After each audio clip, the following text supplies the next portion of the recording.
This is Between Hook Sets. I'm Jason Walter from In Through the Outdoors with my partner in slime, Kurt Underhill from the fishing crew. Were you watching your live scope screen and set the hook too early? No, I was waiting for the whole show to start because you know how it is when I hit go. Yeah. It sits there and it waits and it waits and it waits. I hit go and it's like, bam. I'm like, whoa. I better set the hook before I forget. So you were early. You were early. I thought you were watching your scope screen and you went a little early. Yeah, no, I'm pretty good at that. I don't know if it's the filtering. You know, since I reset the sonar defaults, it's a whole different story. You know that I don't know if guys have experienced that where you start to overfilter that live scope. And you get a delay, right? So you've got your fish coming up here, and you get right here. Well, with that delay, you're doing this. The fish really hasn't even got to your bait yet. Well, I think we can get some answers out of our guest tonight because he's one of the scoping experts, and he kind of took onto this game pretty early in the game, and he kind of knows what he's doing, and obviously showed what he's doing in Mobridge scoping. So it's gonna be fun to talk to Jason tonight. We can ask a bunch of questions. He's a wealth of knowledge. So and the bonus here is he spilled his guts to target walleye. So really, I don't think it. So you better you better read it and you better fill me in. So we'll bring Jason in and get the story here. How you doing tonight, buddy? Good. How are you guys? Sorry I missed you last week. Yeah, no problem. You were too busy fishing league, and we were kind of talking a little bit about before the show. That was a bruiser of a night in league over there in the eastern side of South Dakota. Yeah, Thompson was fantastic. What did you say? You weighed 16 pounds and got 12th? Yeah, it was just over 16. Couple nice overs crazy. And not great unders, but Thompson is she's a different beast. She can really be on when she's on, and she can be fickle too, right? But for sure, man, there's something amazing about Thompson. We were on that pulling spinners, and I ended up making spinners with 30-pound tests because we kept getting bit off, and it wasn't northern getting bit off because you when you look at fluorocarbon, you could tell whether it's a northern biting it off or not. And it was the weirdest few days. The first day, I'm like, okay, this 10-pound stuff is not working. We're not going to lose a fish. Well, whatever it was bit through the 30-pound test spinner leader that I made. And I talked to Tyson Keller. He goes, it honestly sounds like, my kind of fish, the big walleye, the big female. So I don't know. It was just, there's something really cool about Thompson. Yeah, it's one of those big natural lakes. I mean, there's definitely big walleyes. To get a 10-pound walleye in these lakes, you gotta, it's Bitter, Wabe, Thompson, right. Ponset. It's these big waters with lots of stuff to eat. Well, and then of course, we're out there with the new electronics that we've got over the last, I suppose, let's say 5, 6, 7 years now. Everybody thought Ponset, Thompson, lakes like that were just these basin lakes with no structure, with nothing really there. They surprise you. Well, yeah, you learn how much those fish just roam and don't sit on the bottom, and that especially. Yeah, so your day job being a biologist, how we talked to Finsel about here with Lake Thompson. It's full of freshwater shrimp. I know that's great for perch, but what does that do for the walleye? Is that the same, or they're just what's the growth rate like on that lake? I mean, it's highly variable. It's hard to say. I mean, it varies from year to year. Like, it seems like now that it kind of hit its peak as far as, expanding water levels coming back down since the 90s, growth rates have slowed. They're not what they used to be. Having said that, we still grow great fish in there. But I mean, there's definitely times when these fish live off of nothing but bugs, when there's, like now, before there's a lot of stuff to eat. So Yeah. did anybody keep fish last week when you fished league? Yep. We kept the fish that Okay. that we caught So- for there. So what'd you find in them? Because we caught walleye on Saturday out here on Oahe. Nothing in them. A ton of fat, greasy Yep. fat, but empty bellies. Bugs. They're just Nothing- spitting yeah, up right. black. Okay. They're eating a lot of bugs right now. A lot of the mayflies that are hatching. Sure. Dragonflies that are swimming around. They're living off of that stuff. So is that like the main forage is freshwater shrimp, bugs, and some, minnows and stuff like that on Thompson, and the perch, obviously, and because there's not really any shad in there or anything like that, is there? Yeah, no shad. I mean, there's obviously the minnows and that kind of stuff, but I mean, they're really waiting to grow till all the young of the year stuff, pops up here. The perch, the white bass, even carp, buffalo. Everything. Yeah. So, crazy. I mean, like I said, I heard the weights from over there, and you were busy fishing that. So we had to go to second place and talk to McCoy a little bit. And so we kind of went backwards on it, but I don't think Eric was a great guest last week. And I got a feeling his conversation of what he did and yours is going to be a little different because you both were scoping, but he was taking a little different practice or, not practice, a little different technique, I'm going to guess, than what you did. So, NWT Mobridge, let's talk a little bit about it. How'd your practice go? From what I heard from everybody, practice was tough. Yeah, I mean, it definitely wasn't what it was last year during the MWC. I mean, kind of basing it off of that, going up there, thinking that the bite's just going to be crazy. Every fish is going to bite, and that just wasn't the case. My pre-fish wasn't as bad as what everybody was talking about. It wasn't good. I'm not going to go out and say that I hammered fish by any means, but I was catching some fish. It showed up on that Thursday before, and so Friday was my first pre-fish day. Trinity jumped in the boat with me, and we ran around checking a bunch of stuff, and I think we caught 4 walleyes that day. A couple small overs and a couple, mid-size unders. You're not a big runner and gunner, so you really spent a lot of time around town for the most part. Well, so yeah, everybody's heard of a walleye migration and everything else. It doesn't really happen on Oahe, so I knew that I was gonna concentrate right there in town. 5 to 10 miles either way. I didn't want to have to run up to the border or run down south. I knew that there was going to be lots of fish right there in town. Every year that we spawn walleyes out there, I mean, thousands and thousands of walleyes are in the Grand, the Moreau. They're not all up in North Dakota. So yeah, I concentrated close. Trying trees, flats, breaks, just everything. So talking about that migration a little bit, because I know years ago I had Finsel on, and when you guys first did the tagging study, we had him on our radio show back then, and he made a comment that the further south you go on the reservoir, the less them fish migrate. The further north you go, they seem to migrate a little more. Like he said, the ones on the southern end, they figured live within 1 mile of where they were hatched their whole life.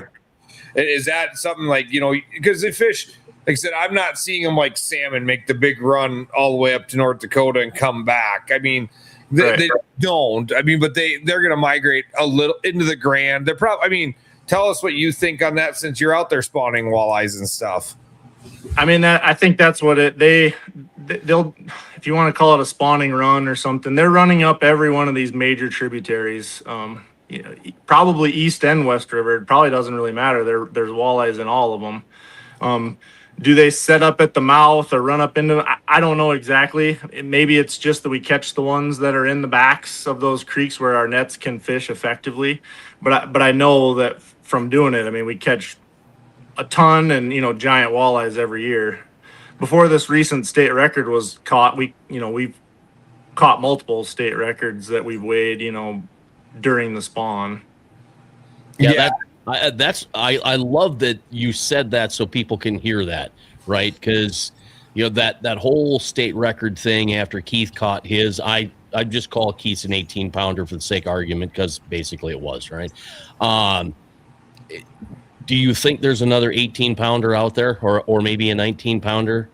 You think? I mean, I would have to say probably not right now, just because of, post spawn, all that stuff. Those, Right. those bigger fish were a little thin. I mean, but that's typical for this time of year. But will there be another? There for sure could be. I mean, I called that fish that I had a 32 incher, and I'm pretty sure it was longer than that. And if that thing fills out, I mean, a 32 incher can be. I mean, 33 incher is a giant fish. I mean, yeah, it's 100%. Like 33-inch walleye is freaking a toad. And, Yep. During the NWT a couple years ago, Tyson caught a big one, and they told him it'd have like 4 to 5 pounds of eggs in it if it was during spawn. Yep. Yeah, so just big bellies. you get them big fish, and you get 4 to 5 pounds of eggs in a fish. That changes everything, Right. Right. Look at Gerald Peterson's 14.5 pounder that he caught during the hill tournament, right? It had that been during the spawn, put 4 pounds on that, and you're pretty doggone close to another state record again. Yep. And I think that's probably why, a combination of the unders they're super fat right now. They're in absolutely phenomenal condition. The big ones are coming off a spawn. They were a little bit easier to catch, but I don't think that they were quite post spawn enough to make them go, just real crazy and all bite, Yeah. I think if the water would have hit 60 degrees, it would have been a whole different deal, because now that the Correct. water's 62 to 64 out here, I don't want to call it suicidal walleye, but by God, they're eating minnows and crawlers like crazy. Yep. And so that's probably the biggest thing as to the perception of a migration is the deep water on the south end of the lake takes longer to warm up. It takes, to get that stuff going. So it gives this perception that the walleyes are migrating south, that, because people are catching them, up at Pollock and then Mobridge and then the Moreau and then Whitlocks and then down, and it's just the way that it looks. And so us fishermen are like, well, that has to be what's going on. They're migrating, and there's fish on the lower end in, January. I mean, that from some of the tournaments and stuff like Curtis talked about, the winter fishing weekend where guys went out on the lower end and caught walleyes. They're there. Well, I think some people forget about the fact that you get up to Pollock up here and you get up to Cannell Flats. That's shallow water, right? That's shallow water like the Morrow. So really, when you look at Pollock to the North Dakota border, it's shallow, warmer water. The closer you get to Mobridge, the further you get away. Now you're getting down around the corner and you're getting to Casca. Now we're talking 75, 100 feet of water by the time we get all the way down to the dam. And that makes a ton of sense. The way you explain that tonight and the whole migration, now it's making sense to me, because right now everybody's just headed to Pollock because the fishing is just crazy. But it's warmer, shallower water. 62, 64 up there, 57, 60 down here. And that, having said all that, that's not saying that some fish don't swim up, Sure. up the river. They're free to move wherever they want to. But just, as I talk about the perception of a migration, it just doesn't really, it's not Lake Erie. Well, I'm glad that you brought that up too, because a lot of people talk about the migration. And so a lot of us, even myself until this year, knowing what I know, being up here and talking to people and understanding it, I think there are just a ton of people that think, well, now that winter's coming, all of these fish from hundreds of miles of water are all headed north. And it's just not, it's not like they're headed up there in mass quantities. And I think we all probably need to realize that, because you can catch walleye at any given time around Whitlock Bay, that whole Whitlock area. You can go down around West Bend. You can come all the way up here. There are walleye, especially these big walleye that are living in the trees. I'm guessing Deepwater Sanctuary, they're not. Do you think a 12-pound walleye is going to run from, say, the Whitlock area or Akaska all the way up to the North Dakota border just because nature told it to?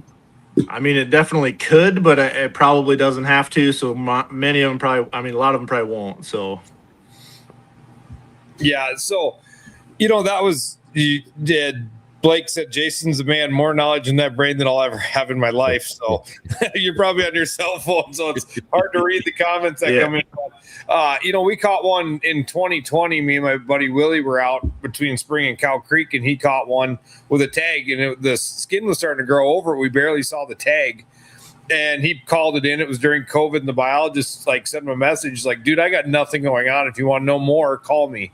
And so Willie called him, and they tagged that fish 8 years prior, less than 100 yards from where we caught it. And I've told that story, and people are like, well, what do you mean? And I'm like, it's not like the fish lived in that 100-yard span its whole life, but it's just kind of cool to tell you that fish was in that area, roaming around that area. No reason to leave. Yeah, I mean, It wasn't like it just stayed in a 100-yard circle and that's all it did. But I mean, kind of cool to catch a fish 8 years later, and it was within 100 yards of where they were tagged. Yeah, my dad. Go ahead. So it was just a neat deal, and then like I said, everybody's like, "Oh my gosh, that fish never left there," and I'm like, "No, that's not the case at all." Yeah, my dad and I caught one of them reward tags from the first time they did the tagging study, and I don't remember the exact area we even caught it, but it was caught like less than 2 miles from where it was tagged. So that was another thing I was going to bring up. You're talking about the warm water, and as it warms up, the further north you go, people get that misnomer that okay, it's colder up north, but the shallower water is warming faster. So that's the misnomer in that. But, we've been talking a lot around Spring Creek area here. This lower end, I don't care what year it is, and all the years I've been here paying attention to it, it never seems that the lower end of Lake Oahe starts till like the first to second weekend of June. I don't care if ice is off in February or ice comes off in April. That's when this bite starts down here. Yeah, I mean, I grew up in Pierre. There, for most of the years, you'd be hard pressed to catch a walleye on the lower end, probably even almost until July. I mean, like that way lower end. They just lots of smelt and everything else to eat that are still shallower in that 200 foot of water. And pretty much like clockwork, though it used to be. Yeah, and that's kind of what it is. It's like this, first, like this coming weekend and next weekend is when the fish, start biting, and then as you get closer, that weekend before June or July, it's like gangbusters, right? I mean, but I'm like, guys are like, well, the ice came off in February, and I'm like, great. It's still, I've never seen it change. Yep. It's like you can set your watch to it. Like the fish are going to start biting now, and then they're really going to go in these weeks, And it doesn't matter when that ice is on or when that ice is off. And it all, you start fishing in the backs of bays too, right? Or like partially, that water is warmer than the main lake, and it just all is, a lot of it is just water temperatures and what's available to eat. So, I mean, when you were in Mobridge practicing, doing your stuff, then we'll get into your tournament and break down your tournament a little bit, but were you seeing a lot of fish? There was a lot of fish, yeah. There was quite a few fish shallow, doing a lot of chasing. They were just tough to catch. Tried a lot of different ways, too. I mean, my dad came up, and the one day we did nothing but bait, and I think he left with 4, 15 inchers or something like that, but that wasn't any good either. I mean, you couldn't even get him to eat a minnow or a chunk of crawler, or not. You couldn't get him to eat it well anyway. Yeah. Well, I know in talking with people like ice fishing, we had K-Man Kerry Conald on, and he's like, dude, there was so much dead smelt or dead gizzard shad that the catfish weren't biting. It's bad when the catfish aren't biting. In the system. It's going to be tough. Yep. Yeah. So, I think, did you see, that was a question, like, this stuff better, and I'm sorry we're getting more biology than talk about your tournament, but them gizzard shad are meant to die in the wintertime. They're not going to winter. I mean, they're not going to winter well. They just don't. Not up here, they don't. It's one of the reasons why they work pretty well is because they don't survive harsh winters very well. So I think it ends up being a certain number of basically ice covered days, and a high percentage of them will be dying. Yeah, and that's why, like, and they'll spawn multiple times a year at the right conditions, correct? I mean, Yeah, I think so. Yep. As long as those water temperatures are right, they'll keep going. But I know that, you get down south and they actually cause problems because they don't die and they can just produce, massive biomasses of fish, and just basically, yeah, take up all the pounds per acre in rough fish, if you want to say that. I was gonna say basically south of Nebraska, they're considered they're damn near considered an invasive species. Like Kansas, like all the fishermen that come from Kansas, he's like, the lakes are just covered in shad. We can't catch anything because it's just, biomasses of shad everywhere. And I don't know exactly what the plan is on the river there. I haven't heard, but I know they were possibly talking about slowing down on the gizzard shad stocking because they can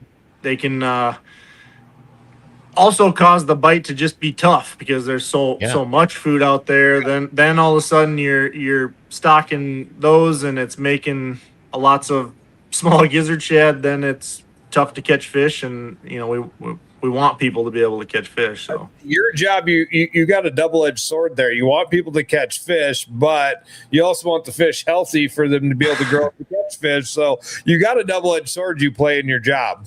Yeah, we can't keep everybody happy. Yeah, but it's nice that you said they might slow down for the bait balls that we see anymore on. I don't care if it's on side imaging or down imaging or live, right? I mean, the bait out here is just unbelievable. At least at this point, we didn't see a lot of bait balls with small fish. They were bigger, and I don't know what they were. They were 10, 12, 15, 20 in a group. And but there were a lot of them. I saw some of that up there by Mobridge too, and I think it was day 2. I actually kind of in the mouth of a bay, timber or something like that. I was kind of just shooting across, and there was 3, 4, 5 marks, spread out, coming up and hitting stuff about 15 feet down, and they were whacking some kind of bait. I don't know exactly what it was, whether it was small white bass or gizzard shad or herring. It probably wasn't them, being they probably were deeper, but I don't know what they were, but there was still bait around. Yeah, they Hence were why those little ones are so fat. They're fairly decent size. I mean, they had to have been fingerlings, bigger than fingerlings, because those marks were fairly good size. I was chucking stuff at them, trying to get them to freak out and disperse, and it kind of became a game just to see if I could get in there and get them to spread. I was kind of hoping that a walleye or two would come off the bottom and show his colors, but it just never happened. But but at least we're not seeing those big, tight, those sweeping bait balls that look like a big cloud moving across the water, because that's a ton of food. Give it a couple weeks. Yeah, right. Yeah, exactly. I suppose so. With 60 degrees for the whatever crappie we've got out here, we should be spawning crappie about now, shouldn't we? Or maybe a few days they're definitely getting going. Yeah, they're sitting on beds and stuff over here. Bluegills are doing the same. Okay. So I'm sure that they're a little bit behind on the river.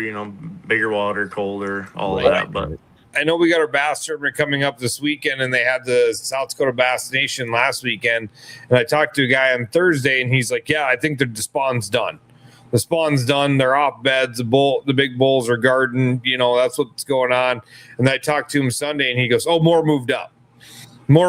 So, so I mean, I don't know how. I mean, smallmouth. They make the beds like the bluegills and stuff, and they do their thing. But they were talking. I mean, 5 smallies for 21 pounds last weekend.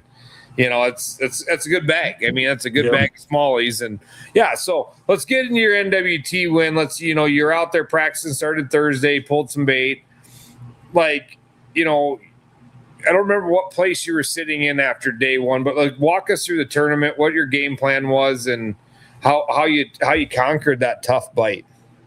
Well, I mean, I guess to jump back a little bit further is we Corey and his brother Jeremy and I jumped into the Casino Cup on Saturday. Figured we'd use it for a day of pre-fish and kind of see what everybody else was also catching. You're not gonna not bring in something for a tournament that you're in. You're kind of showing some cards, I guess, like someone else said. But so we jumped in that, and we ended up having 3 fish for 18, 19 or something, and got 4th place.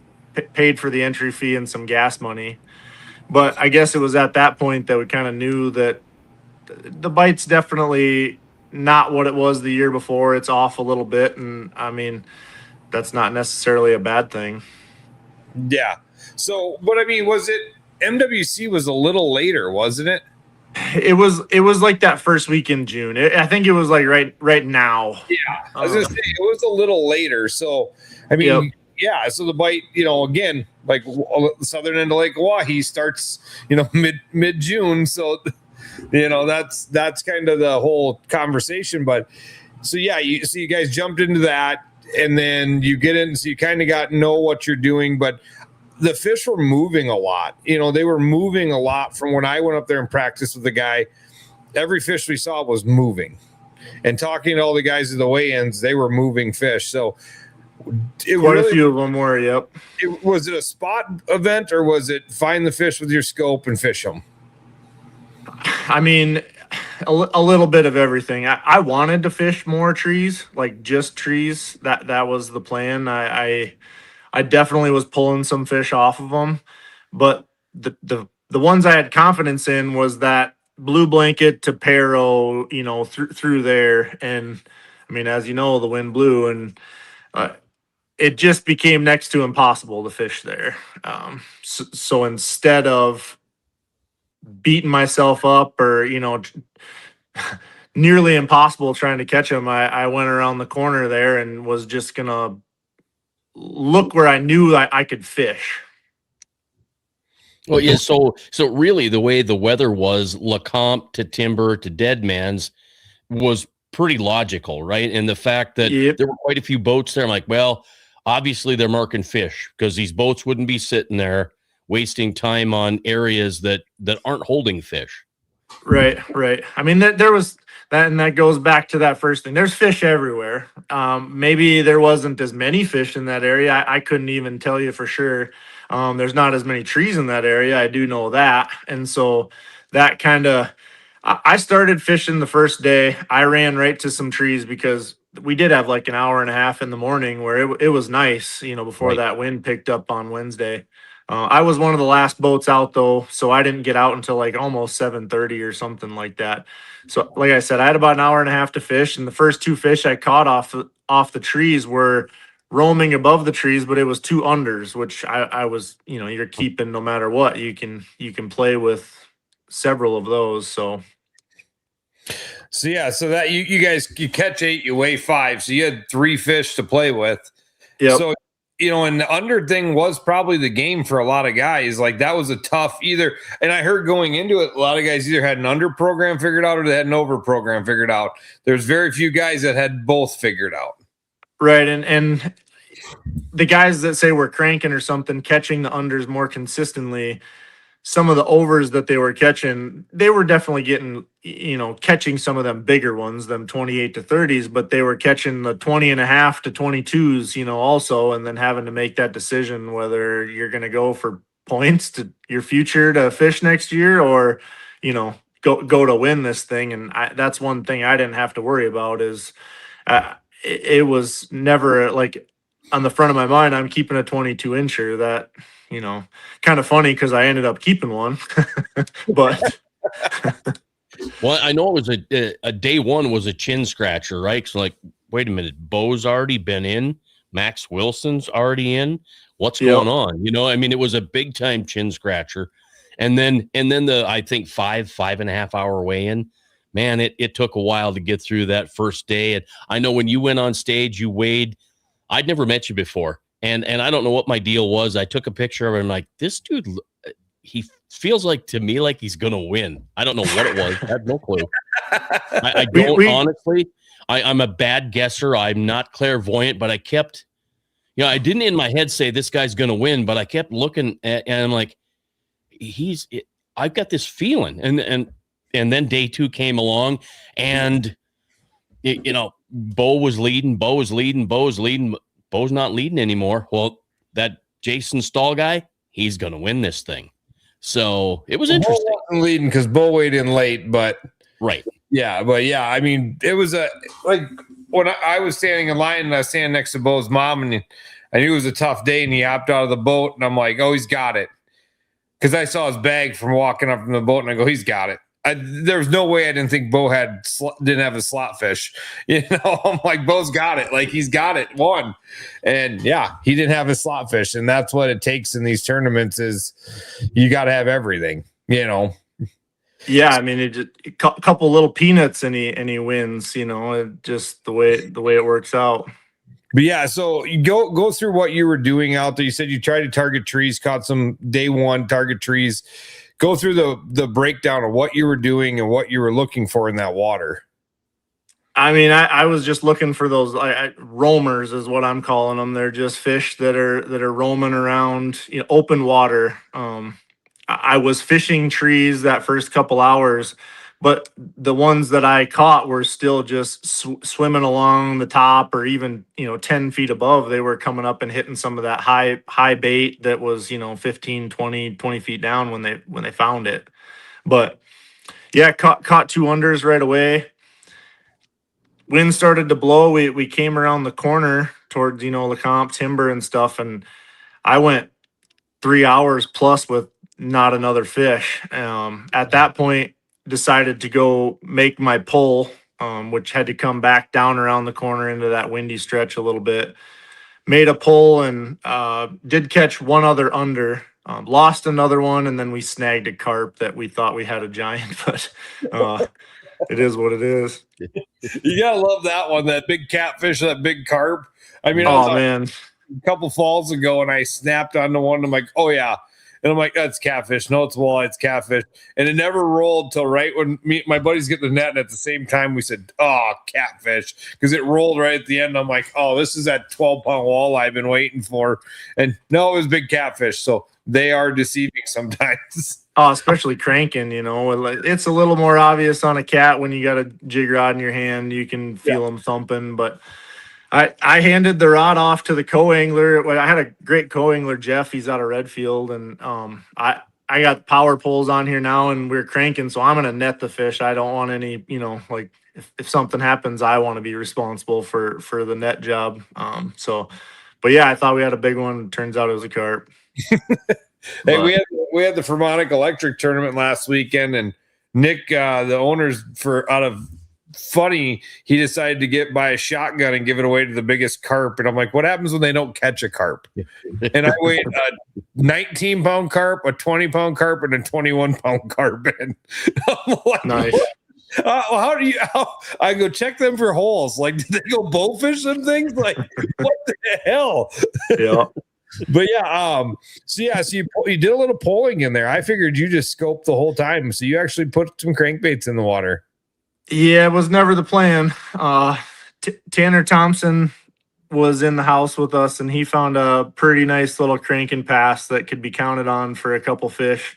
And so I had brought 4 line counters that I had planned on, baiting with if I had got my 2 big ones, and baiting was easier. So I know they said in that article that it was lead core, but it wasn't. I don't know if it was a misspeak on my part or if it was on theirs, but ended up tying up 8-ounce 3-ways just to make it work. I stole some crankbaits from Corey Rost and from Tanner, some bombers. I think I literally had 7 bombers in the boat. That was it. And so that was what we made work. Did find some lead core rods after the fact, but that last day of pre-fishing, I made that pass. I caught 1 fish after kind of figuring out the depth. It was like an 18.5 incher or something like that in like 20 minutes. And we went back to looking for other ones. Knew that I could let out, 36 foot of line, going in 26 foot of water, and they're going to be right there. And I can turn a couple fish. That's pretty impressive that you went super old school with a 3-way. Yeah, it's all I had. It just made it work. So yeah, why not? It got you down. It got you down to where you wanted to be, right? Well, I mean, it is nice not having all that line out at times. I mean, just being right down there, just getting it done. Or you still need to return those He wants his money back. Yeah, they're sitting on my shelf here. So yeah. So I mean, I was talking to Hunter Nitty at the weigh-ins, and he was so mad they left his cranking rods in Minnesota. He was pissed at himself. He's like, God, I should have brought those with. Yeah, there was a lot of guys scrambling like that.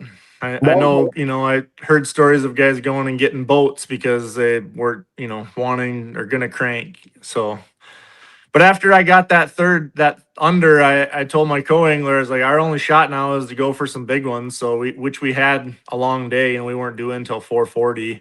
So we went looking for big fish, and I mean, it was definitely a struggle.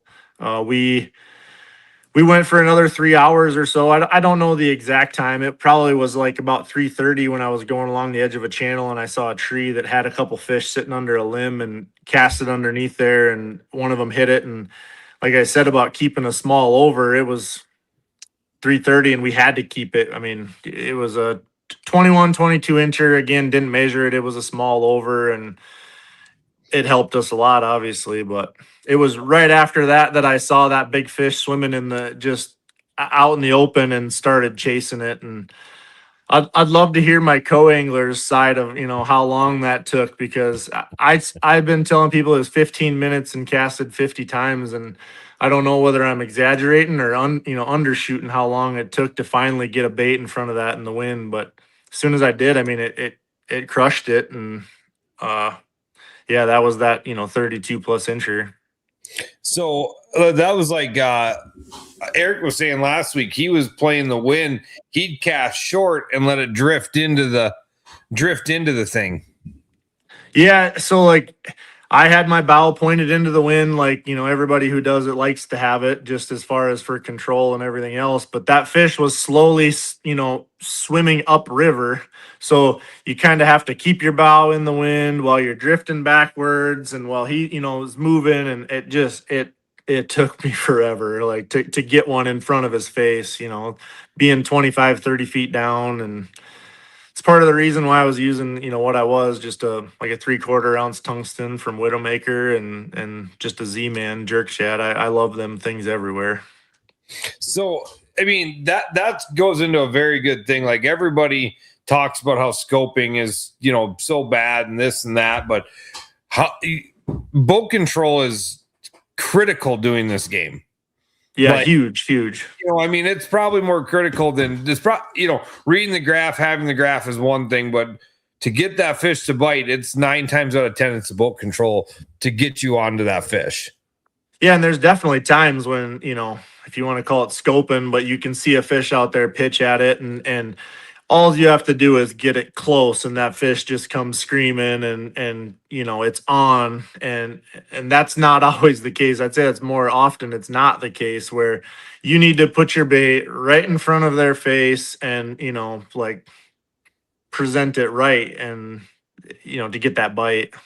So think about that, though. I mean, that brings you to a good point. Is okay, you got to put it right in their face. So before we had this technology and we pulled crankbaits, or we drug spinners, or we drug jigs or casted jigs, do you think it's the same? Like, we had to put it right in their face to get them to bite that? Like, I mean, for sure. I just, no one was chasing open water fish like that. I mean, right. Yeah, you're cranking on Erie. I get those are open water fish type of thing. But as far as open water fish on Oahe or any of these other, no. And then it's been somewhat recently that, the last since scope, that, hey, there's a lot of fish in these trees. I mean, the guys obviously have cranked them or baited them, before, where, you learn, I need to let out 50 feet of line. If I let out 51, I'm snagged in the trees if you're pulling bouncers or something. And there's sometimes when those fish are up high and it's just, wild, your best day of fishing ever. And then there's days where you don't catch anything because they're 20 feet down in the trees. And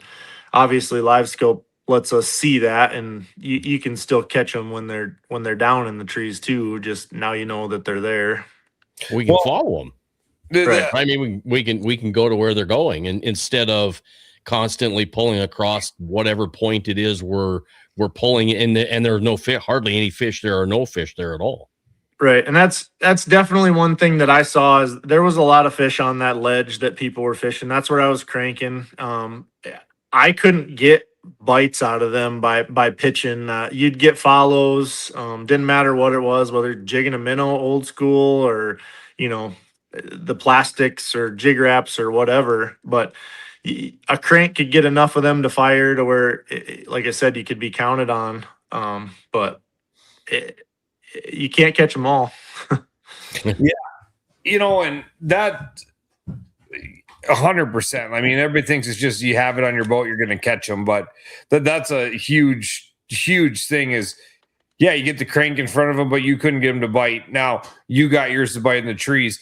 Now, when you were going into this, you pretty much were going to target open water ranging fish because that's a better bite, or what? See, I wouldn't say that. I guess that's what I was kind of leading into with that last thing, is that we definitely got some fish on the trees to bite. And that was the plan. But if you found one of these open water fish, the ones that are chasing bait around, coming up and hitting that stuff, they were easy to catch. It's just that you weren't seeing lots of them in a day.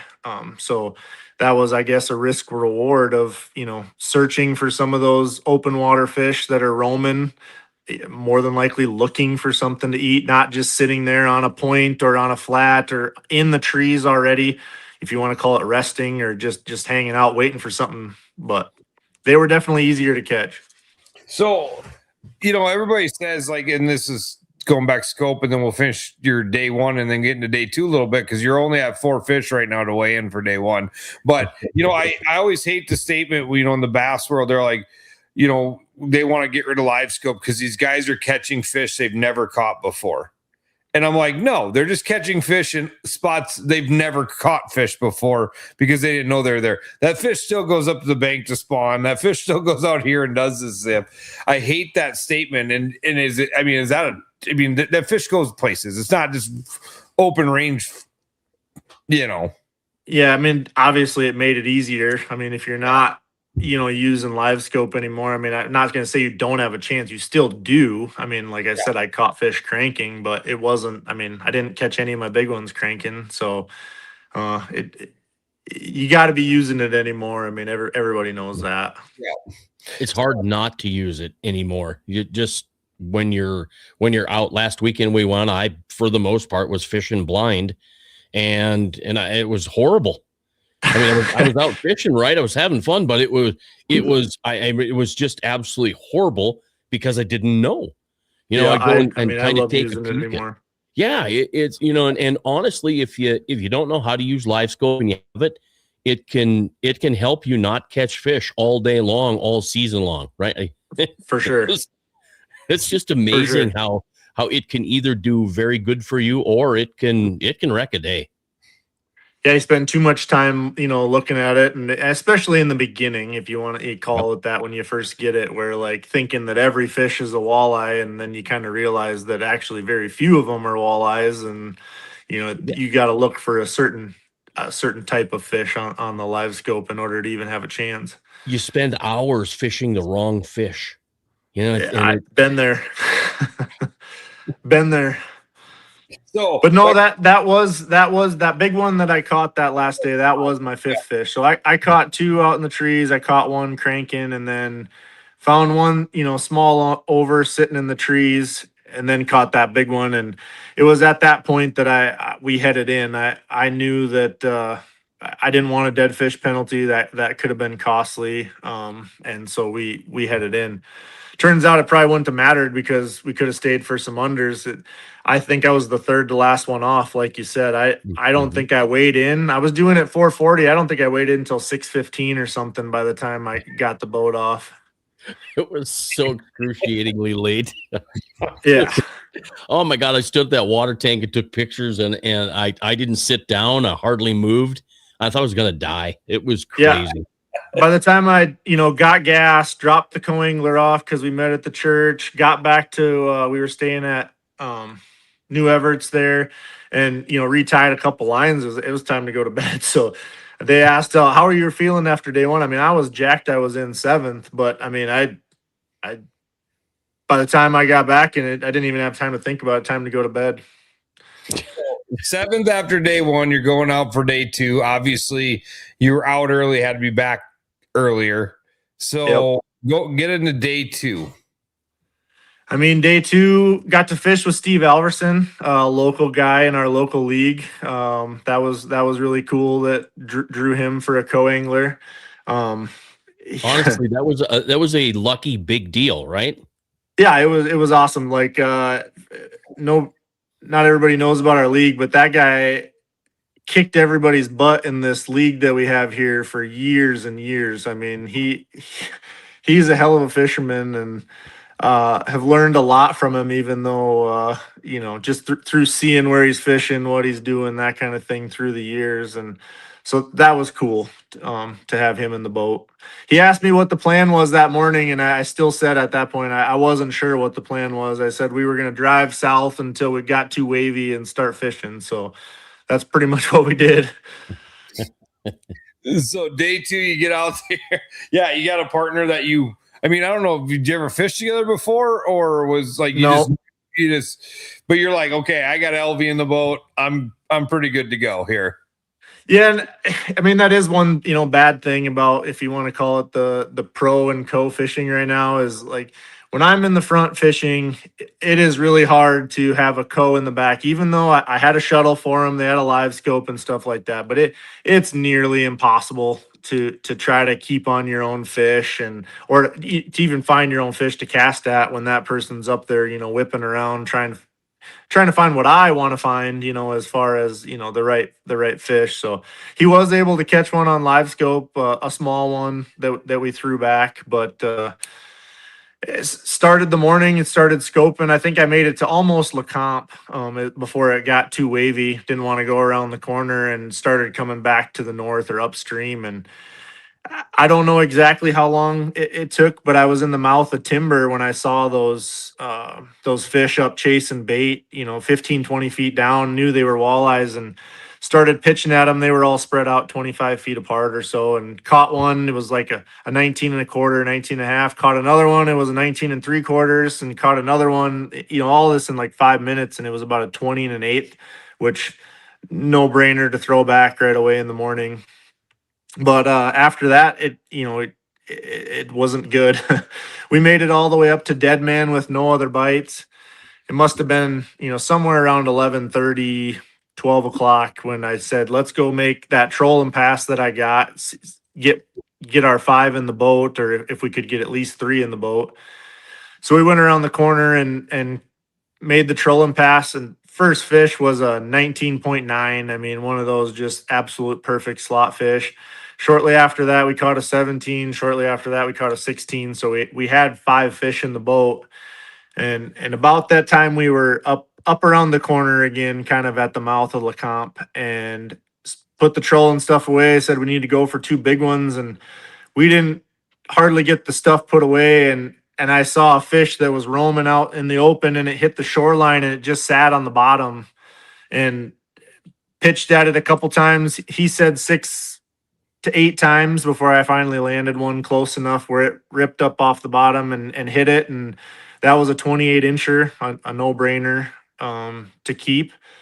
And then we went about another 2.5 hours with no fish. I remember we were working down towards the trees that were between Dead Man and timber, and I looked at my clock, and it was 2:38. Was due in at 3, so I knew we had about 7 minutes left to fish. Is all. Jeff had said that with that new Fishing Chaos app, that as you come in, they're manually entering you in, and so if you come in some sort of line and you're at the end of that line and don't get entered in, you would be considered late. So that was kind of in my head, as far as like, if there was some sort of rush to get in, it wasn't that your boat was off plane. You needed to be physically entered into that app in order to be, as soon as they enter boat 156, then you're in, or 153, whatever I was. But that kind of was in my head, that I needed to get in and make sure I wasn't late. Being that at that point, I knew I had 5 decent fish with the one, or 4 decent fish with one pretty solid over, and I was gonna be, I was happy that I fished my first NWT and didn't choke. Yeah. You're probably in cash checking range with what you're sitting at, right? I mean, paying back. Yeah, I'd have been in that top 10 pretty easy, knowing that the second day is always tougher than the first, and we had wind the whole day on day 2. It was probably going to drop off, fairly decently, but like I said, at 2:38, it was right when I looked down, I saw a fish sitting at the base of the tree right on the edge of the channel and started pitching at it. And it wasn't until maybe the, third or fourth pitch that I actually made a good drop on it, and it came ripping up out of the tree and hit it and set the hook and told Steve I got one. And then the fight was on. I had him to where I could see color, under the water, maybe 4 or 5 feet down, and it went right back down to the bottom. So that was pretty nerve wracking, but ended up coming back up. He threw it in the net, and it ended up being a 30-incher, and said, "Steve, we got to go." So threw it in the live well, and on the way back across, I remember looking over at him like, what just happened? Just there was no high five. There was just get this thing in, get the trolling motor in, let's go. Well, yeah, I pulled the trolling motor. Like, he was still, taking the fish off, throwing it on the ruler, throwing it in. I was like, it doesn't matter, it's big enough. And I pulled his live scope and like started the motor, and we gotta get going. And we had plenty of time. We were still in, 18 minutes early since we were straight across there. It wasn't a big deal, but it was still just a pretty crazy moment. So you, like I said, obviously you're in panic and getting in, you're going across, and you're like, okay, when did you think I got a chance at this? Well, I mean, it was at that point that I knew that I was going to be right there. Like, I didn't think I was going to win by any means, but knowing that I was 6 pounds back, I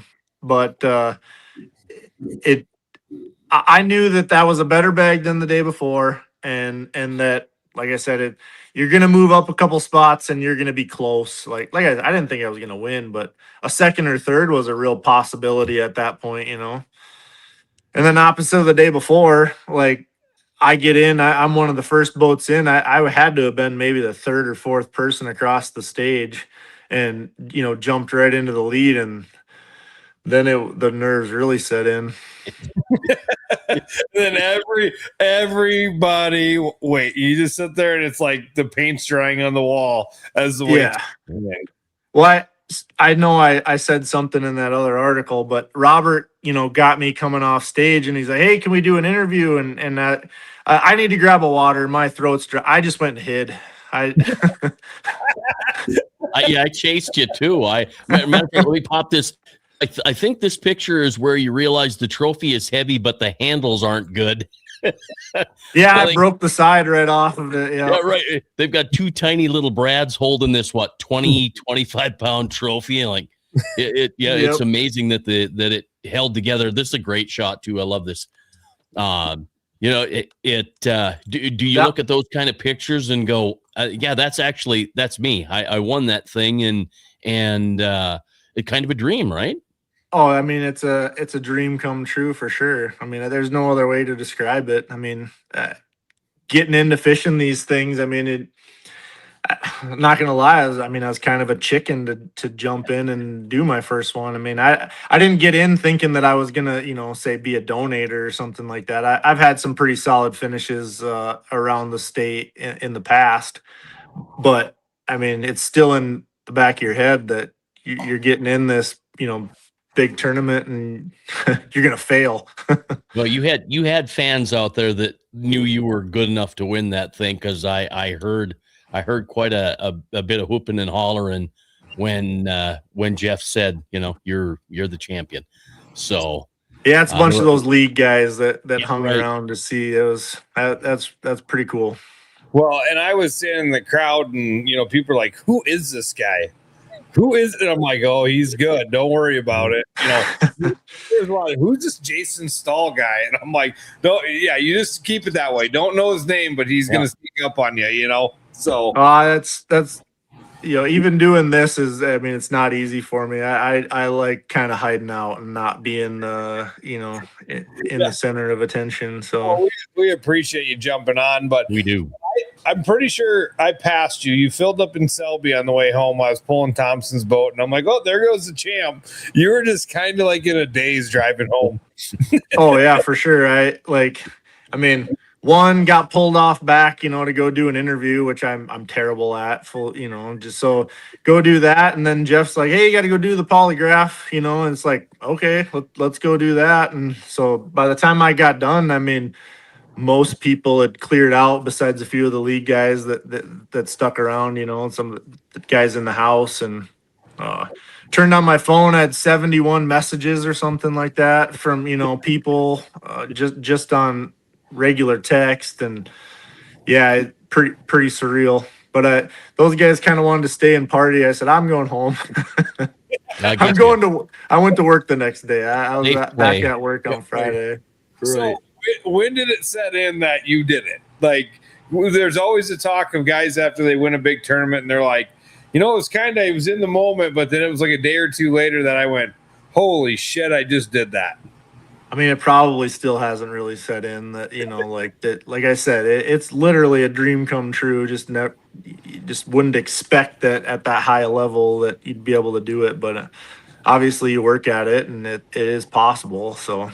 Well, I mean, I've watched you and Roe through all the fishing crew circuits and watched you through league and all that stuff. And I mean, you guys went to scoping pretty early in the game. Like you guys were pretty early in it. And I remember watching you guys in the front of that old Ranger you guys had, or it was a Skeeter. I had a Triton.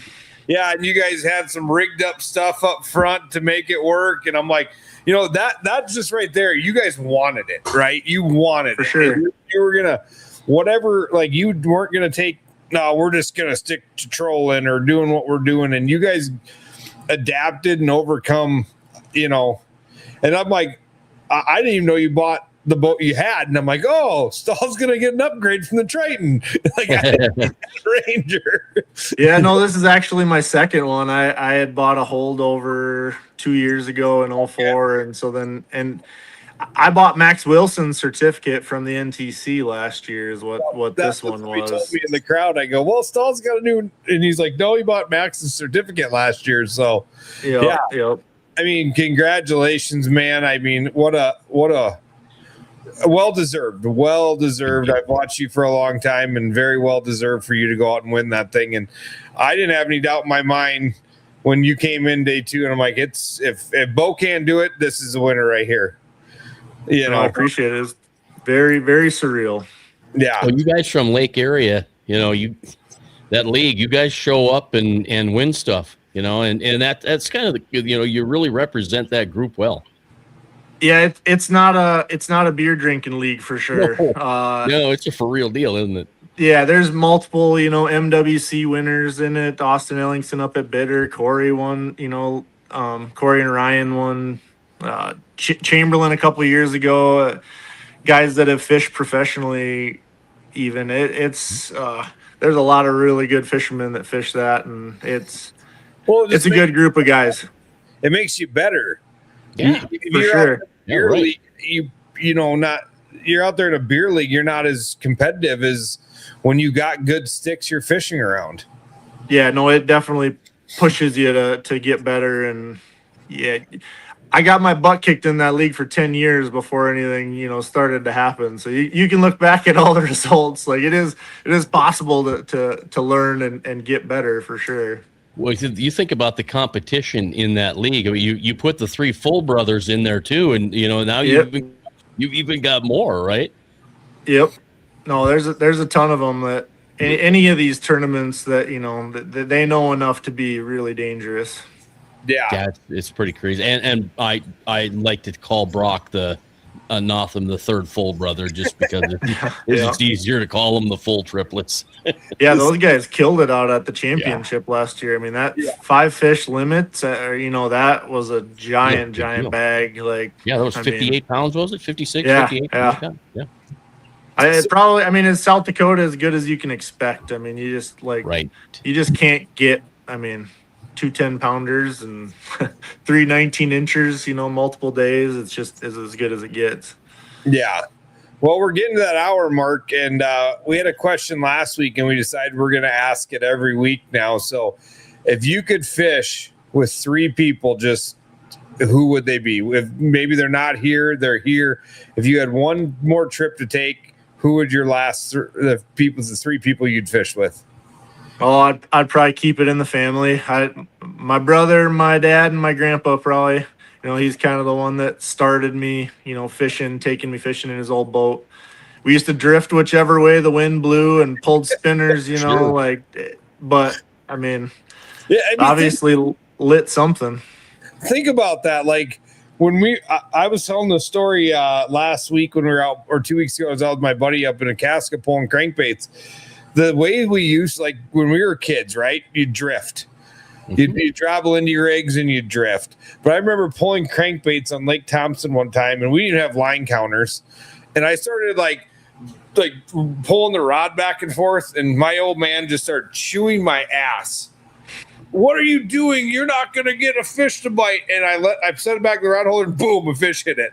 Yeah, because now we do that on purpose all the time. You sit there and hit them things. Yeah, we snap the line or pull the thing or whatever. And he was just chewing my ass because that was not going to – all I'm doing is messing around and they ain't going to catch fish.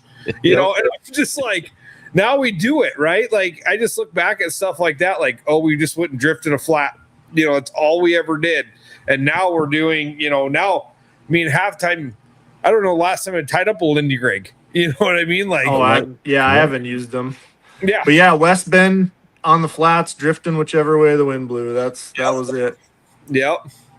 So, well, buddy, yeah, absolutely, Zach. Well, thanks for hopping on. We made it an hour. So you are crazy. Yeah, you had no problem filling up an hour. So perfect. We appreciate your time. Congratulations on the win again, man. And we'll see you around on the water this summer. Yeah, we'll see you at the Gov Cup for sure. So all right, take care. Thank you much. We'll be there. See you later. The next one you got to take the trophy home for.